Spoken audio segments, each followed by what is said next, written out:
Hello guys, कैसे हैं आप सभी। आज इस वीडियो में हम जानेंगे वेलेस्ली और मैसूर के बारे में। तो चलिए स्टार्ट करते हैं। होप सो आप लोगों ने पहले का वीडियो देख रखा है और ये है पार्ट 21। So let's start.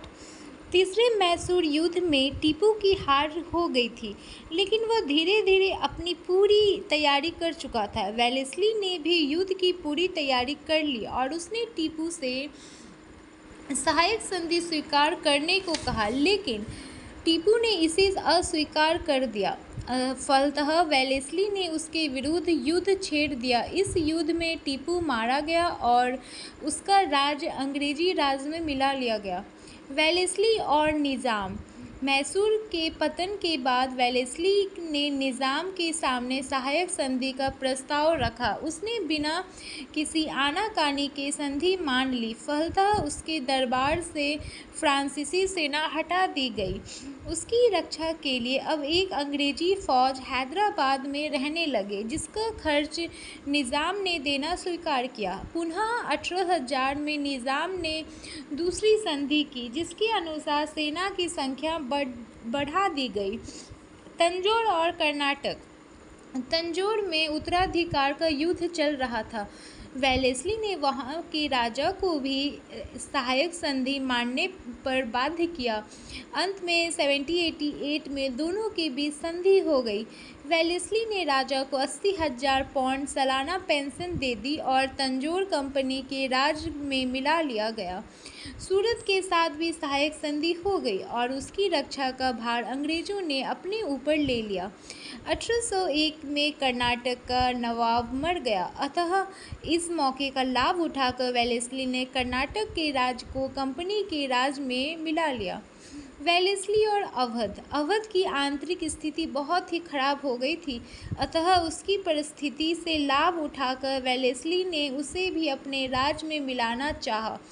इसी समय जामा शाह के आक्रमण की खबर फैली। वेलेस्ली ने इसी बहाने अवध को अंग्रेजी सेना बढ़ाने की आज्ञा दी। अंत में 1801 में दोनों में एक संधि हुई। इस संधि के अनुसार अवध की सेना तोड़ दी गई और उसके खर्च के लिए अवध का आधा राज अंग्रेजों को मिला। वेलेस्ली और मराठे। नाना फडणवीस के मरते ही मराठों पर से अंकुश जाता रहा। दौलत राव सिंधिया और यशवंत राव होलकर पेशवा पर अपना प्रभाव जमाने के लिए आपस में लड़ने लगे। पेशवा बाजीराव सिंधिया के पक्ष में आ गया। यह देखकर होलकर ने सिंधिया और पेशवा दोनों पर आक्रमण कर दिया और उन्हें हरा दिया। बाजीराव ने हारकर अंग्रेजों से मदद मांगी। वेलेस्ली ने उसे सहायक संधि मान लेने को कहा।